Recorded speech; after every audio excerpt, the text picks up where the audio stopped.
afternoon, ladies and gentlemen. Thank you for being here, all of you. We are here today to discuss Afghanistan on the brink. And I have with me the most eminent panel one could possibly assemble. None of them needs any introduction, but I suppose for the sake of form, I must go through it. We have on our extreme left, Hina Khar, former Foreign Minister of Pakistan. On my immediate left, Mr. Vali Nasr.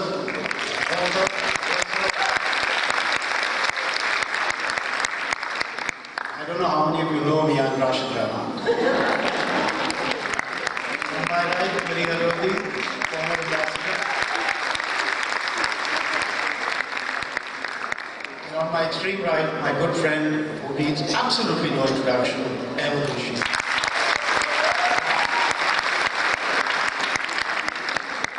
Okay, so we're going to get into it straight away because time is short and it's a big subject and we have a lot to cover. The way I'm going to go about it is ask the question and let the panelists speak. You know, unlike the TV anchors, I'm not supposed to speak, okay? Only ask the questions. So I'm going to ask the question. Afghanistan, as you know, has been through a very unfortunate history for the last 4 decades. And it's on the cusp of another change, of a massive transition. Western troops are leaving this year, by the end of the year. We don't know whether there will be anyone left as a residual presence. That's a big question at the moment. Elections are due in less than 2 months, presidential elections. Mr. Karzai is out, going out. His brother's running, but he's out. So, a lot of flux, a lot of change coming, a lot of questions, a lot of uncertainty. So I'm going to throw open a question to the panel, what they think is going to be the future of Afghanistan. Mr. Nasr, please.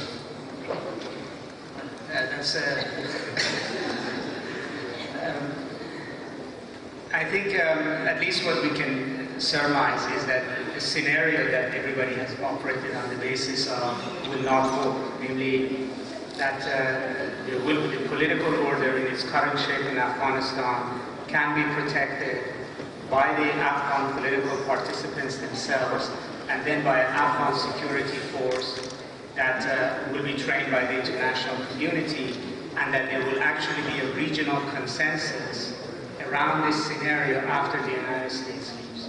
So there's a set of assumptions that have been in play, and one after the other these assumptions are proving false. Namely, the security forces don't look up to snuff. There is no regional agreement between India, Pakistan, Iran, Russia, and say Saudi Arabia on the future of Afghanistan. And now the Karzai regime looks to be either exploding or imploding at the same time, both in the direction of the United States and internally. So in that kind of a sort of uncertainty, you can either have a sort of a low-fuse, low-level civil war happening, with the Taliban taking over large parts of Afghanistan, but the shell of a state, all the way back to the 1990s, where you might have a full-blown civil war. Ms. Khar, do you agree with this assessment that Mr. Nasr has given us? It's very difficult to not agree with what Vali says, because we all know his work, and he is, of course, an expert at many levels. But really, I want to maybe look at it from a different level. And first of all, I think, because most of the audience over here is Pakistani, I would like to just reiterate the fact that there's probably today no other capital in the world which is as important for Pakistan as Kabul is, because whatever happens over there, uncertainty or stability will and has historically immediately permeated the whole of the environment of Pakistan. So for us, the stakes are very, very, very high. Now, in Afghanistan, more than a regional consensus is not going to come with all 4, 5, 10, 12, 16, and we've seen many, many different, types of regional conferences, etc.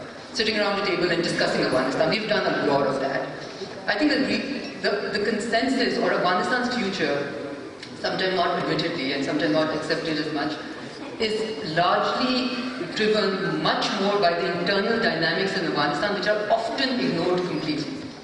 And the onus of responsibility must be given to the Afghan people, because it's typically it was probably the most difficult capital to deal with as foreign minister also, because you will have a perfectly healthy, great meeting, and the next day you will hear statements in the press which will be contradicting everything that you agreed upon. So, and the excuse has always been given about foreign powers doing this to Afghanistan. So the onus of responsibility and what happens in Afghanistan, I believe, is going to be more led by the internal dynamics in Afghanistan, and thus the importance of reconciliation at every level within Afghanistan, much more by that than what any of the neighbors wish, or what anyone in the region or the world wishes for Afghanistan. The world has wished a great deal for Afghanistan, but the statistics prove to be fatally pessimistic. I don't think we've achieved what we set out to achieve. Internal dynamics in our things are going to determine everything in Afghanistan, but there is a big player who may be retreating from this region that has been central to the whole situation since at least the last 13 years, and that's the United States. You've been ambassador, you know the US system well, you know how it works, and you know the relationship well. How big a vacuum is likely to be left behind in Afghanistan, the region, once the US can take control? I'd like to answer your question from Pakistan's perspective, and I think the best place to start there is to really recall what our national poet Muhammad Iqbal once said about Afghanistan. He described Afghanistan as the heart of Asia. And the reason he did that, and I can't sort of quote his Persian couplet, Vali would be better than that, but roughly translated, what he said was that conflict in Afghanistan would mean turmoil for Asia, but peace in Afghanistan would mean prosperity for the region. And I think the prescience of that statement is before us, Pakistan's own experience in dealing and managing the fallout of so much that has happened there. And I think as we look ahead to Afghanistan, we see that the next 10 months are going to be critical. Critical for Afghanistan because the 4 transitions ahead in that country, political, security, economic, and forging a regional consensus, which is the 4th transition, none of them there is any certainty about. There are more unknowns about these transitions than there are knowns. And the reason for that is very simple. The assumption that was being made 2 years ago was that somehow a peace process would begin, and that would provide the necessary, indispensable foundation for all these transitions to proceed peacefully. But we have no peace process in place. And as a result of that, I think Pakistan must prepare for the worst, while it seeks to assist Afghanistan in whatever way Afghanistan wants to be assisted, because I think what Afghanistan wants to do is a sovereign decision for that country to take. But I do think that there are important principles that Pakistan can follow, and we can return to that.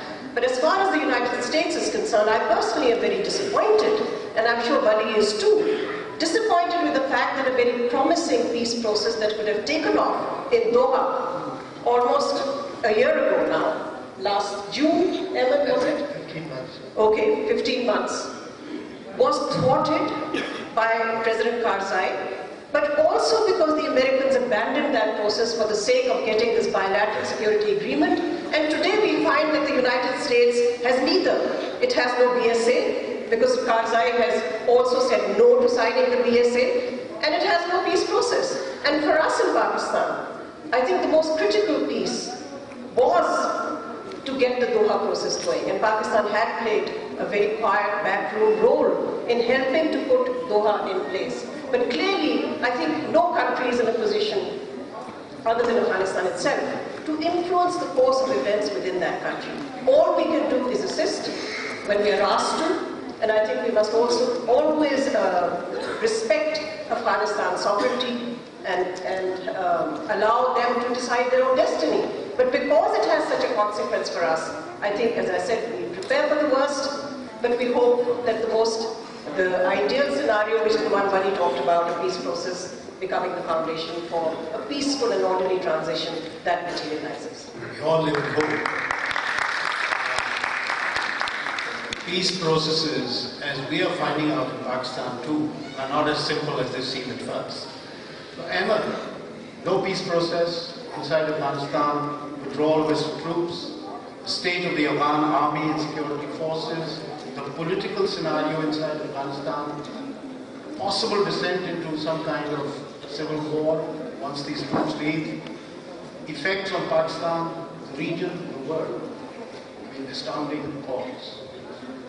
I think the real tragedy about Afghanistan is that, after spending $1 trillion, all the lives that have been lost, nobody knows what's going to happen in the next 2 months. Neither the Americans, nor NATO, nor Pakistan, or India, not even the Afghans actually know what's going to happen.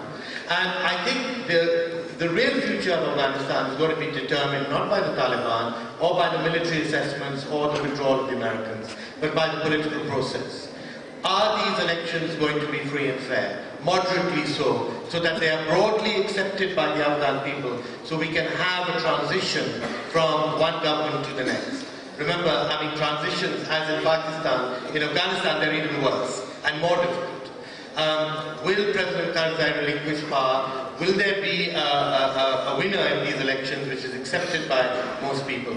If there is not, if there is contention, if there is, like there was in the 2009 election, a crisis of confidence because either the government or President Karzai or some of the warlords rigged the elections, then all bets are off, then anything can happen. And then certainly the Taliban are going to take advantage of that. So I think what is really needed for the regional countries like Pakistan, Iran, is really to stay out of this electoral process, not to bribe various candidates, not to get involved, because traditionally all the neighbors have tried to influence outcomes of the elections. And this hopefully should not happen this time. And the unfortunate thing is that there's very little leverage over President Karzai, either by the Americans or by anyone else, to insist upon a free and fair election. The UN has been mostly ousted. There are no international monitors going to attend these elections. The security situation remains very bad. And so it's going to be a hit and miss whether these elections are going to be carried out successfully. Well, everyone's had their turn, so I'm going to throw it open, and anyone is free to answer if they wish. It occurs to me, my mind goes back to another transition, when another occupying power left Afghanistan in 1989. We all know what happened subsequently. It's all history now. But the comparison with that situation certainly pops into one's mind as to what might happen now. Of course, it's a different situation. It's not exactly the same as it was in 89. But nevertheless, the chances of instability and perhaps a civil war and its implications for Pakistan loom large. Now, I want to throw open to the panel the question, and it's a troubling question. We know that our military establishment has been central in Afghan policy for at least 30-40 years. Whether political governments have gone along or gone along unwillingly or willingly is another question altogether, but the fact remains I think they have been central to the policy, and perhaps they remain central to the policy. And yet, we see across this porous border forces of the Taliban who are Afghan, forces of the Taliban who are Pakistani, and a possible nexus between the two, if the reports about Maulana Fazlullah being in Afghanistan are true. How does this play out? I want the panel to elaborate. I think one of Pakistan's overriding strategic goals in the months ahead, as the drawdown takes place, and of course Pakistan's security anxieties are accentuating because we simply don't know. Uncertainty is taking hold. I think the key strategic objective for Pakistan would have to be that it is able to contain the forces of militancy within its own borders well in time before a possible security vacuum emerges. We hope that there will not be a security vacuum in Afghanistan, but hope is not a policy and hope is not a strategy. So I think Pakistan will need to do 2 or 3 things. One, it has to reinforce its border, it has to toughen border management, it has to contain the forces of militancy well ahead of the withdrawal of all combat troops from Afghanistan, and it must also, strategically the most important goal, break the nexus between the Afghan Taliban and the TTP. There is a nexus, there is a sense of mutual sympathy, whatever you want to call it, and that nexus must be broken, And I think that's why Pakistan has pushed so hard for a peace process. The reason is very simple. The reason is it has wanted the Afghan Taliban to be sucked into the process in Afghanistan and leave us alone. And I think this has been hugely misunderstood at times. It's been misunderstood as Pakistan trying to lean too hard. But does a country lean hard if it wants peace in its region? Does it lean too hard if it wants peace in its own border area? So this question you posed reminds me of something Richard Holbrooke used to say from very early in this process, that if Afghanistan collapses, Pakistan will also be in peril, and it will be much more difficult to salvage it. If Pakistan falls itself in peril, then Afghanistan will be unsalvageable. And I think more so now than in 2009, this is actually true. Is that the origin of the AFPAC? Absolutely. In other words, in fact, AFPAC now is not a formulation created by the United States, but by the Taliban. There is an AFPAC entity here that runs across the borders of these two countries. Look, you can look at this and say, the big winner of everything that's happened in the past 15 years is the Taliban. They have not only survived, they're winning. They defeated the United States in Afghanistan by some measure, and they defeated the Pakistan military. They have. These occupations have failed. The very fact that you're having these debates in this country means that you have a very, very big problem. That you're talking about a peace process because the military solution has been costly, it's difficult. It's as difficult as the ones that the Americans confronted. This region is dealing with a very, very big problem. In fact, neither the Afghans nor the Pakistanis are really looking at the total magnitude of this, which is a massive Taliban presence that is not only threatening Kabul, but is also threatening Pakistan. That's the big difference with the 1980s. When Pakistan got first involved in Afghanistan, its own territorial integrity was not at issue. There was no issue of blowback. This had not bleeded into Pakistan itself. And the issue of the peace process is very important, but we may be actually past that stage. I think there are a number of mistakes that were made along the way, which are also, I think, important for Pakistan as it thinks about talking to the Taliban inside. Talking to the Taliban, first of all, I was never convinced that the Taliban had any intention whatsoever to talk to Karzai. And I don't think that's still the case. I fundamentally don't believe that they believe that the Afghan government is serious enough. They were interested in negotiating a ceasefire with the United States because that was the only other military force. And the United States should have negotiated with the Taliban when it had troops on the ground. When you say you're leaving, what leverage do you have?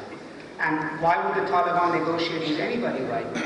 Unless they feel any kind of pressure. They have enormous amount of strategic depth in Pakistan, and they have an enormous amount of strategic depth in Afghanistan. This is now a bigger problem than any one of these countries can contend with, and I think the problem, as Maleeha said, is that now the United States has decided to leave this region. All of a sudden, Pakistan is now left with a very big problem. So it's no longer a question of... Holding the baby again. Well, the key question now for everybody is not whether Pakistan is supporting the Taliban, did it ever do it, will it do it? The bigger question is, does the Pakistan military even have the capacity to handle the Taliban anymore? I mean, it's a Frankenstein that is now probably too big for even its, whatever is supporting to control it. Is there the capacity in this region to defeat the Taliban militarily without the United States? Is there the capacity for the Pakistan military even to control the Taliban? And that's the real open question. And if that's not the case, then that's the worst case scenario. Go back. Critics of the policy in Afghanistan have been predicting for many years now that this will happen eventually. It's now upon us. The origins of the TTP, we would like to know in more detail. And the fact, as Mr. Nasr said, there are questions now about the capacity of the military to handle this insurgency, although, those fears may be exaggerated. I don't know. I think it's questionable to be will. I'm not sure. Please. Yeah, you see, this is actually almost a replay of what happened before. And I think forget Afghanistan for a second, and let's come to Pakistan. As Pakistanis, I think we have not been able to learn lessons from history. We have found ourselves to be repeating the same mistakes again and again and again. Now here, what is the crucial? Because the types of things that Maleeha was talking about are absolutely crucial. If you're not able to control your borders, do you know how many? There's 60,000 people, I believe, who cross the border every day without visas, without passports. They're just coming in, going out. Who knows who's a terrorist? Who knows? And that's not new. That's not new. No, here's what the deal is. Easement rights existed all over the world. When the visa regime and passport regime started, easement rights disappeared. Here, we're still quoting easement rights between these two countries. We are two different sovereign nations. We cannot treat ourselves as provinces of each other's countries. Now, the key question for Pakistan, I think, is, first of all, we must admit the mistake that we made in the past. The mistake was not to assist Afghanistan as a neighbor against Soviet invasion. The mistake was not to have an exit strategy. The mistake was that once these people, these entities who we thought were assisting us and who were our tool, and by the way, they were not just Pakistan's tool, they were the tool of the United States, they were the tool of the Middle Eastern countries, they were the tool of the world against, the united front of the world against the Soviet Union. So, once this tool was allowed to proliferate and allowed to literally act with impunity in our physical territory, that is what has led to where Pakistan is today. Look at Pakistan economically. I mean, we are probably one of the only countries, not only in the world now, within the region. Please compare where Pakistan is going. Pakistan is not doing well within the region. You look at within the South region also. Look at the growth, look at the potential. They are all exploiting that potential. We are actually almost sliding back, or at best holding a stagnant position. So we need to really look for one strategic depth in Afghanistan only, and that should be trust. The trust deficit between Afghanistan and Pakistan is what has led to where we are today. Because the Afghans, by and large, and this is obviously surprising for most of us who are taught that all Muslims are brothers and love each other, we have a duty towards the Palestinian, Afghan, Iranian, other brothers, and you find out all Muslim brothers are not really loving each other. I think here's the difference between what happened in 1989 and what is happening now. And perhaps this is a little optimistic, but I think there are grounds for this optimism. First of all, I think Pakistan is very clear right now. It doesn't want 2014 or 2015 to be a 1989. And we know what that means. But it also doesn't want 2014 to be a 1996. In other words, Pakistan opposes the violent takeover of power by the Taliban in Afghanistan. That is very much fundamental to Pakistan's present policy. Is that a shift? Pakistan is also opposed to the setting up of any mini emirate on its borders, whether on our side of the border or that side of the border. In other words, the fragmentation of Afghanistan. Pakistan is committed to the integrity of its neighbor, as it should be, and it is. And thirdly, I think Pakistan has really gone way past a policy which really didn't call for an Afghan solution to Afghanistan, but used to call for a Pashtun solution to Afghanistan. Today, it does not talk that language. It talks of an Afghan solution, which essentially means that unless all stakeholders are part of the process in Afghanistan, which hopefully will lead to national reconciliation, now this is optimistic, it won't work. But the crucial difference is that I think that the countries of the region, including our country, has learned the lesson of the 1990s. Because we suffered so much from what happened in the 1990s. The dysfunctional policies we pursued certainly contributed to that, no question about it. But I think to assume that Pakistan's policy is static is to make a huge mistake. Our policy is not static. We know we have a huge problem from the Pakistani Taliban that has played a crucial role in what you may want to call a policy shift, whatever you want to describe it by. But what has happened is that the countries of the region, and I would include India in that, Pakistan, India, Iran, the neighbors of Afghanistan, I think none of them want to go back to the bad old days of the 1990s, where a proxy conflict was fought in Afghanistan. So I think if I can sort of mention that as a marker, now that doesn't mean that that regional consensus will hold, or that sense that we don't want that past to be relived again will hold. We will still need to, in a way, formalize that consensus. But we'll have to formalize that consensus once we know what the future political order in Afghanistan will be. Because consensus is built around a principle, an idea, a future, which we don't know what it will be in Afghanistan. I can see Ahmed is getting very agitated. Yeah. Look, I think the biggest mistake that we have made is our failure to be able to develop a proper national security strategy and policy. This government came in 9 months ago with the pledge that it would develop a National Security Council and a National Security Strategy in which the military and the civilians would work together in order to hopefully bring peace to Afghanistan and to deal with the Pakistani Taliban. That has not happened. Decision making in Islamabad remains totally opaque. We don't know how decisions are being made. They're being made by a couple of people. They're not being made on the basis of objectivity and facts on the ground and research and experience and knowledge. And, you can't have a national security strategy based on a few piaras, getting together over a cup of tea in the evening and deciding what to do in the morning. We need a national security strategy. We need to bring in experts from all walks of life who are experienced and know what they're talking about. For example, I'm often asked this question by foreigners. We don't, in this government, in this cabinet, we do not have a single person who is at all knowledgeable about national security issues.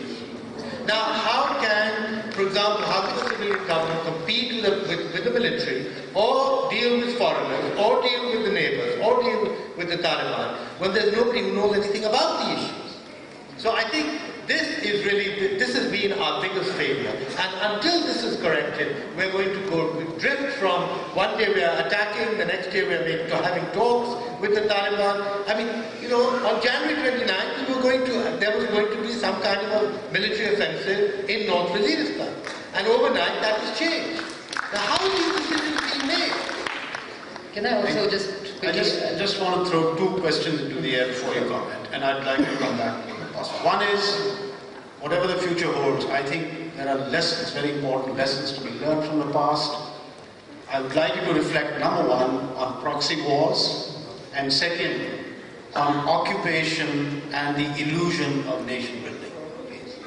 Okay, first I just want to go back to some of the discussion that that was taking place over here. First of all, I think, somewhat, I do agree we have theoretical and intellectual clarity of objective. But we have not implemented that. We talk well, we are talking well, we're saying the right things, we're saying Pakistan is not interested in having a role in Afghanistan, etc., etc. We're saying Pakistan, our sovereignty has to be respected, but a country which does not have full control over its territory is not a sovereign country. You are a danger to yourself, you are a danger to your neighbors, and you are a danger to the world. And you do not want Pakistan to be perceived as that country or that. So I think that's extremely important that we do that.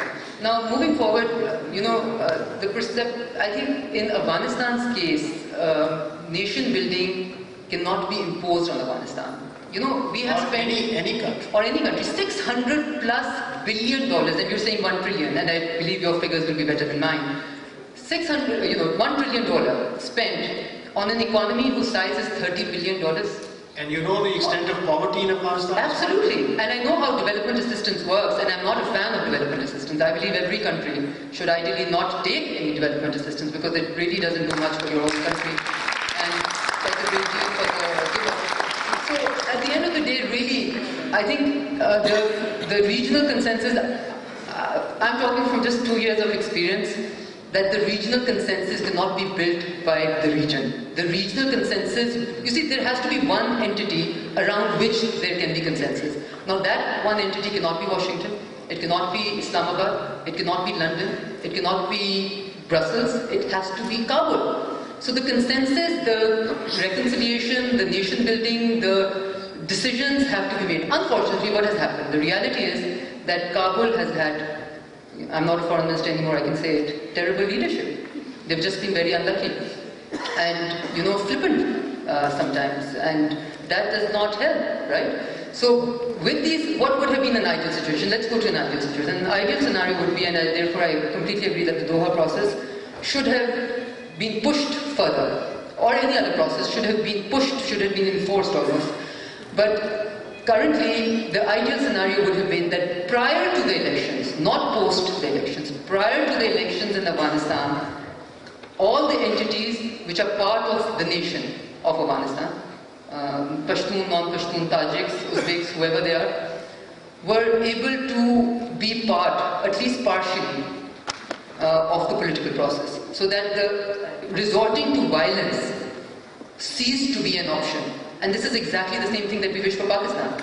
And I keep on resorting or reiterating the lessons for Pakistan, because I think if there's one single policy flaw that Pakistan has suffered from in the last 30 years, which has had the most repercussions, which has ruined our economy, ruined the development, ruined the future of our children, it is this one.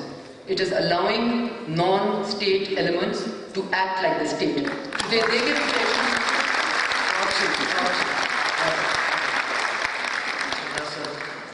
Well, I think, I agree with all of this, but I would say that, in some ways Pakistan finds itself in a very difficult position.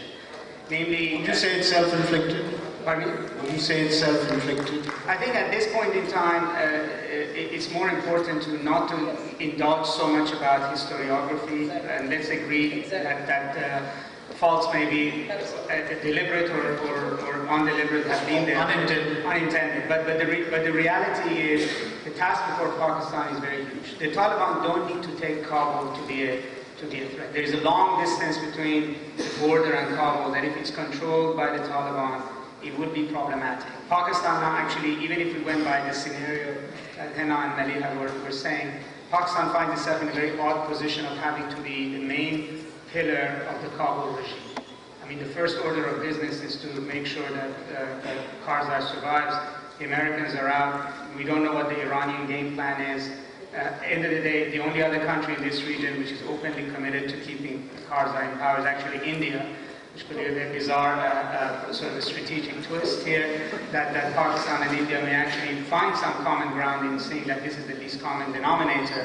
And then, that's only a beginning. I mean, if Karzai basically survives the transition that Ahmed was pointing out, then still the task remains, how are you going to clean out the Taliban? These non-state acts of the proxies do not disappear on their own.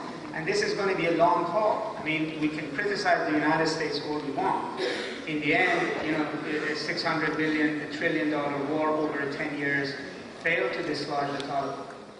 Pakistan's capacity is a lot less in terms of dealing with the Taliban. So the question is, in order to eliminate TTP, how far in Afghanistan do you need to go? How much of Afghan territory do you need to clean? Would you be allowed? Well, the ideal would have been that when the United States military was there, that there would have been a genuine partnership to crush the Taliban. Well, they talked about a hammer and anvil strategy. Right, but never came. Well, it never came because when the hammer was there, the anvil wasn't there, and vice versa. But now the hammer is definitely gone. Yep. And this is really the challenge. In other words, how far you go? I mean, clearly the Durand line is not even enough. Probably at some point Pakistan will have to hold on to Afghan territory in order to create a buffer zone to protect its own territory. And those raise all kinds of implications which Pakistan alone in this region cannot do. So, I think Ahmed is very correct. These kinds of national security decisions have to have popular consensus. And Pakistan has to spend a lot on this, has to do a lot. It would have to have its own public supporting a very clear national strategy. Rashed to reflect.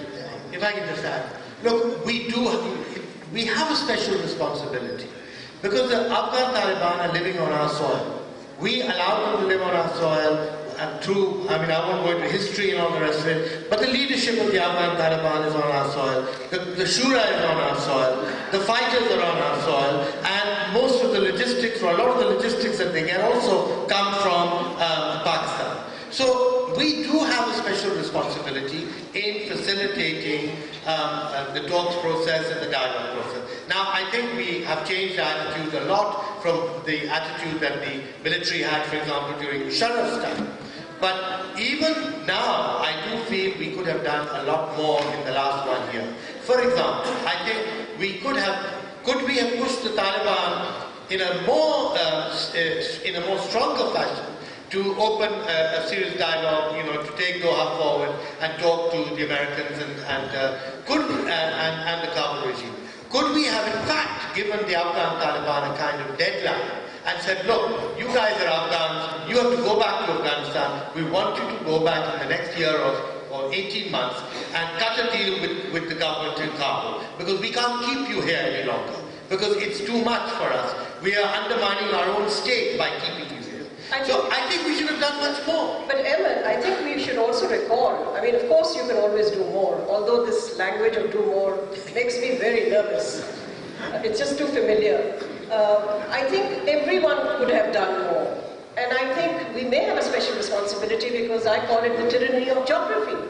I mean, we can change history, but we can't change geography. I mean, we are where we are. And this has imposed huge burdens on us. And we've had limited capacity at the best of times to deal with the situation. But I think, going back to Doha, your point that we could have done more, who is the one, which was the country, which helped the United States even get to the point where an office was opened in Doha? It was Pakistan.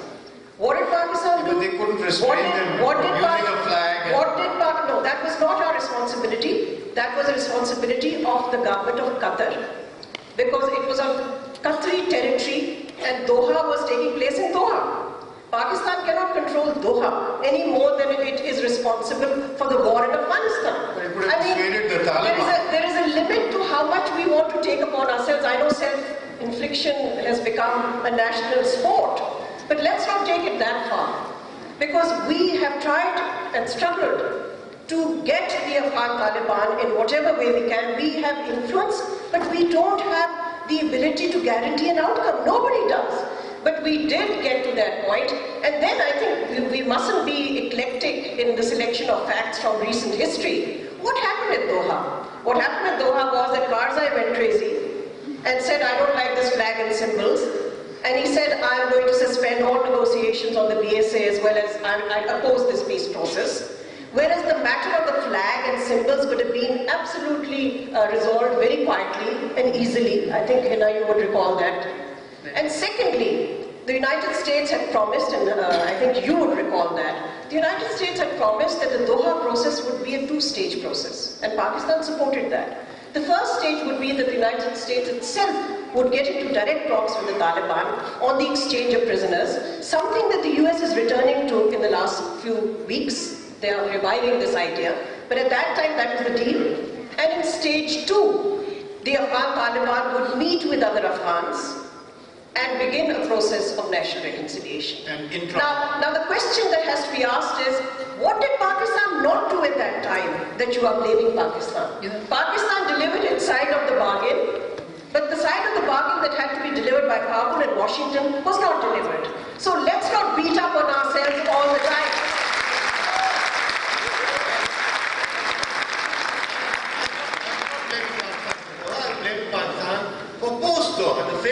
The failure of Doha was because of the Americans, essentially, because President Obama's heart was not in the issue. And if you read Vali's book, he makes it very clear. All I'm saying is that after Doha failed, really the situation in Afghanistan, all the fallout is going to fall out on Pakistan. If there's a civil war there, the fallout will fall on Pakistan. We have a greater responsibility than anyone, because the Taliban are living here. What are we going to do with these guys? This is the real question that we should be facing up to, and frankly, which we are, in my opinion, not properly facing. We're not even facing up to the Pakistani Taliban. We're not even dealing with them in a really effective way. So, dealing with the Afghan Taliban is a long way off, but I'm just saying that, the responsibility of what happens, unfortunately, not the responsibility, but the fallout of whatever happens in Afghanistan is going to fall out on us more than anyone else. Can I quickly add? I think this is absolutely scintillating and very, very interesting. Because I'm very uncomfortable with both positions. I'm uncomfortable with Pakistan being blamed for everything that is going wrong in Afghanistan. And I'm also very uncomfortable with Pakistan having the responsibility to deliver in Afghanistan. Now let's take a moment and go a few steps back from this discussion and look at this discussion. Why does this onus of responsibility come and fall on Pakistan and not on the other neighbors of Afghanistan? Because we're their neighbor. No, it's not secret. We are in Afghanistan. Iran is also neighbor. let's be factual over here. Iran is also a neighbor.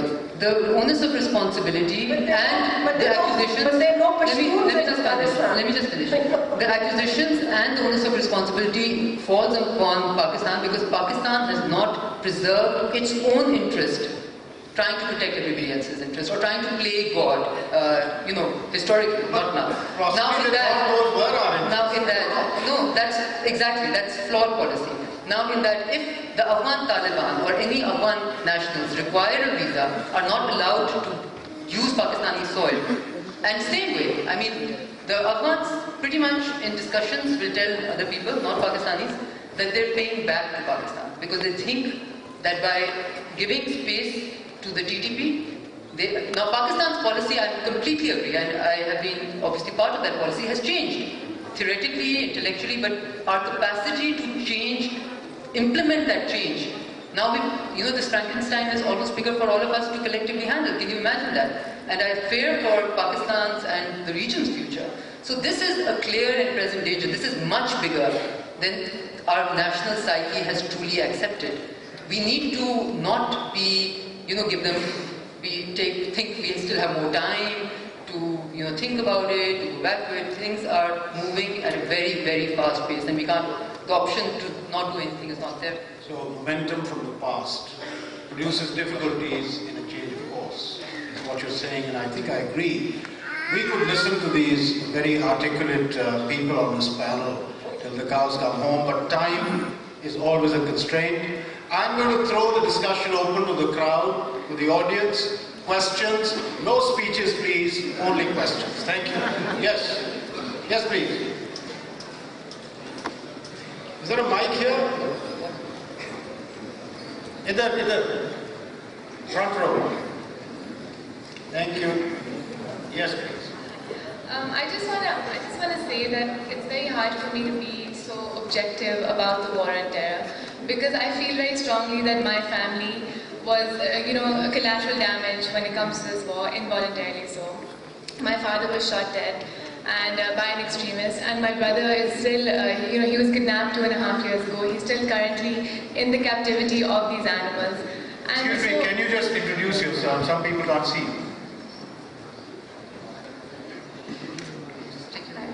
So, Shahbanu Tasi. Yeah. Salman Tasi.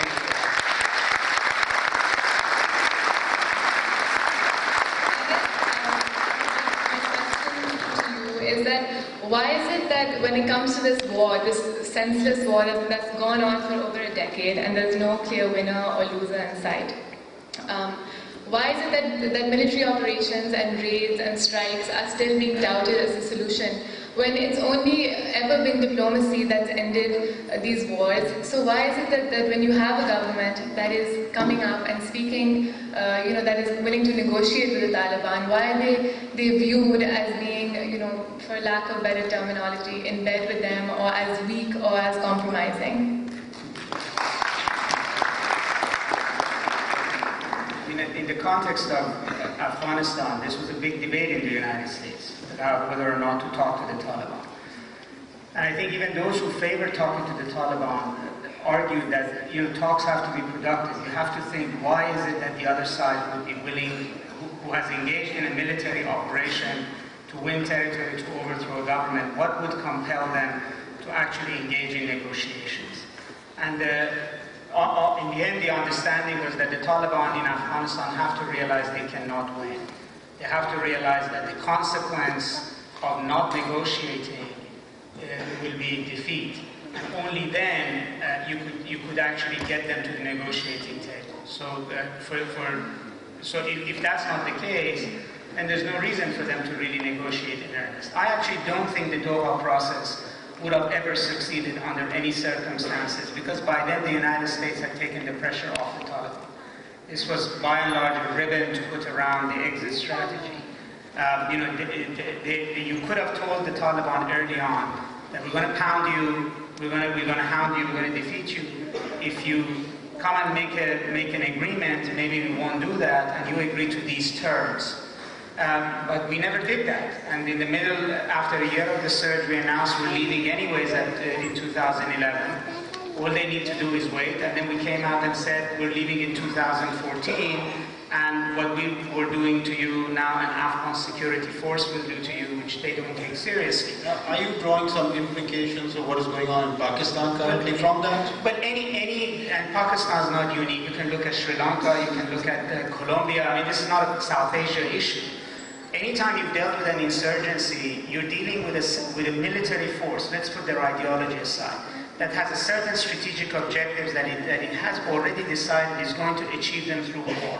How are you going to change their strategy? How are you going to change their strategic calculus? They have to believe they will not win. They have to believe that you have the capability to punish them. So what is the capability here? I mean, if you go into the negotiation, you have to first cut off TTP on the economic needs. You have to cut them out of Karachi. You have to cut their economic needs, because a negotiation with TTP at this stage, I think, will only confirm and concretize their economic goals over various sectors in Pakistan. It will keep the status quo.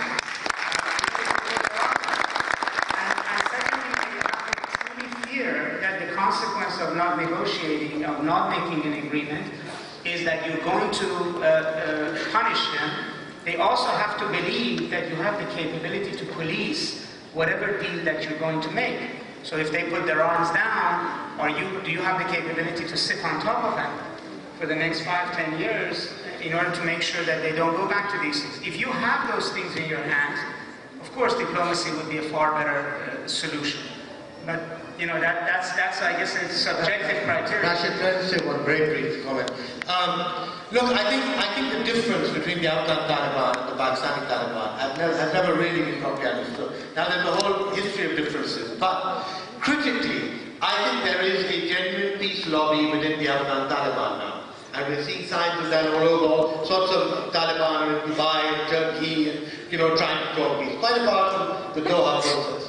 There is no such peace lobby in the Pakistani Taliban. They do not want to make peace.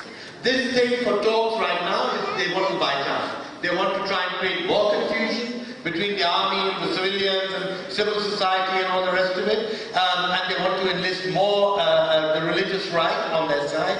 There is no genuine peace lobby. And what kind of peace do they want? I mean, do they want to set up a separate state? The Taliban, after all, the Afghan Taliban, have been fighting an occupation army which has occupied their country for the last 13, 14 years. What are the Pakistani Taliban fighting for? I'm sure a lot of them don't even know. So I think we have to be clear that, there is no peace lobby in the Pakistani Taliban as far as we know. I don't think they want separate states. I think they want this state. Questions? Yes, over there. Over there, the lady, I think, with the hand up. Back. Can we get a mic up there, please? Thank you. Yes. Sir, I will only take up half a minute, and I'm really sorry this is not a question, but since we are talking about national security, unless every individual has his or her eye open for 50 kilometers of who is living in their society, and we have 40-50 toll-free numbers to call our security, and we're really for fighting these forces, I do not think we can win this war. Thank you.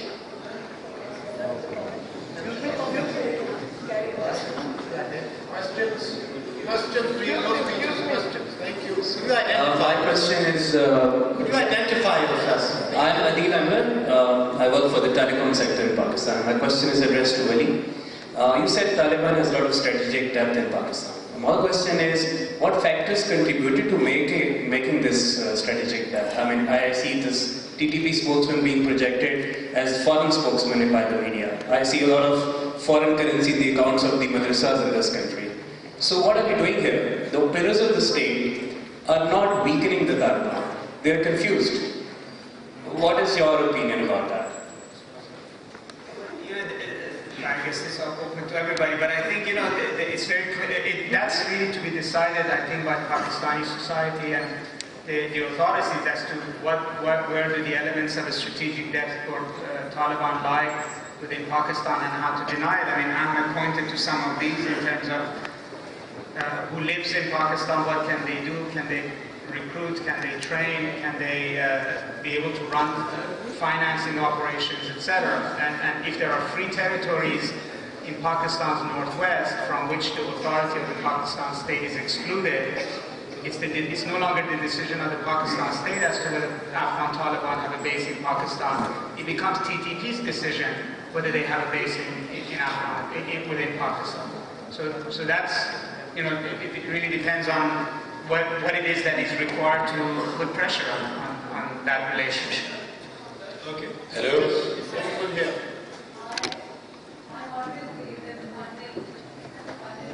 Could you identify yourself?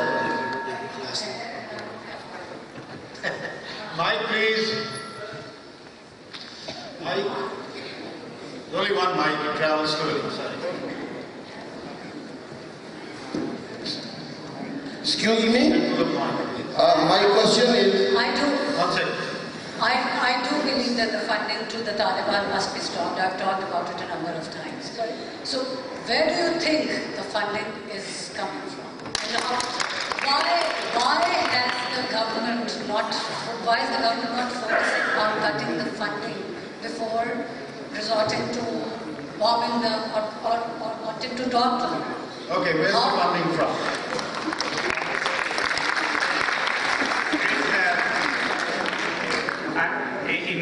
And again, Pakistan is not unique. I think once guerrilla groups are able to establish an economy, tax economic activities, they can sustain a war for a long period of time. And it's very clear that the TTP is able to do that in Karachi, is able to do that within the Northwest, is able to tax trucking, varieties of economic activities, is able to tax the citizenry. And that is sufficient for it to conduct the scale of war with the scale of weaponry that it has. You don't need to look too far for, you know, foreign patrons, etc. I think the basis for economically sustaining an insurgency within Pakistan is within Pakistan itself. Do you think they're involved with the drug trade? They could be involved also in legitimate sectors of the economy. Largely, it is the ability to collect taxes from either Pashtuns or general population, tax legitimate forms of the economy. I mean, we know for a very long time Taliban in Afghanistan used to tax trucking. They understood that, you know, you allow certain economic activities to continue exactly because you'll be able to tax them. It's a very sort of normal economic activity. Okay, we have Excuse me? time from state. Thank you. I can't respond to that question, but I do want to respond to two questions that were asked about military action on the one hand and talking in the context of Pakistan, not of the Afghan Taliban. That's a fundamentally different situation for the reasons that I think Ahmed so eloquently pointed out. I think it's a mistake to view fight and talk as two in a binary way, as if you have to choose between the two. There are actually two ways in which you deal with a situation along a continuum. And I think what is fundamental to both is that the law must be enforced and the writ of the state must be enforced. So if the talks take place, they must take place in the context of Pakistan's constitution and the law. There cannot be special dispensations given to those who resort to violence, nor can these militants be equated with the state. You cannot sort of have a narrative which, whether it's witting or unwitting, but begins to equate these people with the state of Pakistan. But I do think that, you know, I mean, I think we rush to judgment too quickly in either saying, you know, military operations don't work. Well, they did work. I mean, if they didn't work in Swat, the Taliban would have been sitting there. The TTP would have been in Swat today, as I speak. So I think we have to look at the context in which we are using these. These are policy implements or tools in our policy kit.